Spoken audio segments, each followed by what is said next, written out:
Rồi đó, anh chị đấy. Rồi đó rồi. Anh thầy chạy mới dừng lại là gì? Anh thầy lại mặt đi đấy. Thấy không? Quay ngã. T2 đây. Ở đấy là hiện trường của 11A8 mà đi quay đi không có thu đâu. Đấy là một nhóm ô tù thanh đoàn tiếp tục là quan đấy à. Nhóm tiếp theo chúng ta sẽ đến nhóm tiếp theo rồi quá rồi nó được bốn chúng ta sẽ đến nhóm tiếp theo nhóm tiếp theo gồm Tuyên Phải và Hà Thương và anh Thương đây đi nhóm thứ ba chúng ta sẽ đến nhóm thứ ba gồm Tuấn Anh Kim Anh và Duy Lớn nhóm cuối cùng có đây nhóm cuối cùng chân linh đây phản vai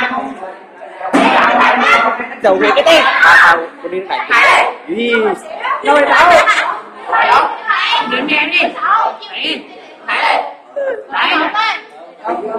đổi hiện trường đi đổi người bạn đây chưa quay mẹ đã con này